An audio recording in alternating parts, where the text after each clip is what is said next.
Hello everyone, আসসালামু আলাইকুম। কেমন আছেন সবাই? আশা করি সবাই ভালো আছেন। আমরা চলে এসেছি এই সেই মাটির ভাইরাল বাড়িতে।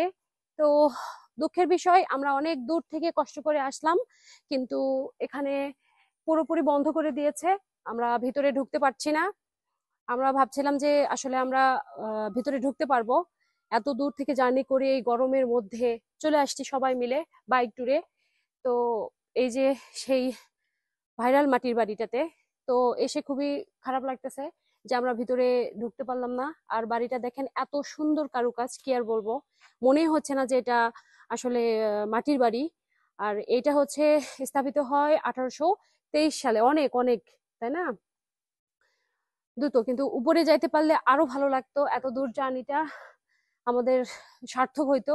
ভিতরে সত্যি যাইতে পারলাম না। এখানে এসে শুনতে পাই যে এই মাটির বাড়িটা বন্ধ করে দিয়েছে। কি কারণে এখন পর্যন্ত জানি না, অবশ্যই জানলে অবশ্যই জানাবো ভিডিওতে। আর নতুন নতুন ভিডিও আসতেছে, ভিডিওর সাথেই থাকুন সবাই। আর অবশ্যই সাপোর্ট করবেন, লাভ লাইক করতে ভুলবেন না, শেয়ার করতে ভুলবেন না। আর এই মাটির ভাইরাল বাড়িটা কেমন লেগেছে অবশ্যই জানাবেন।